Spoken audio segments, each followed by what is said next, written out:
నేటి నా మంచి మాట. చిక్కుముడి వంటి చిక్కులు పెక్కురాగా ఖేద పడకుండా సాధించు మేధతోడా. విధమదొకటుండు ప్రతి చిక్కు విప్పుటకును, విధమదొకటుండు ప్రతి చిక్కు విప్పుటకును. మరచిపోబోకుమిప్పుడు నా మంచి మాట.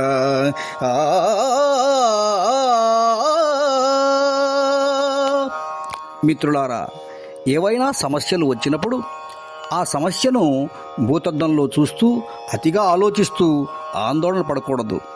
ఆ ఆందోళనలో ఆ సమస్యకు పరిష్కారం లభించకపోగా మరికొంచెం జటిలమవుతుంది. కనుక స్థిమితంగా ఆలోచించాలి.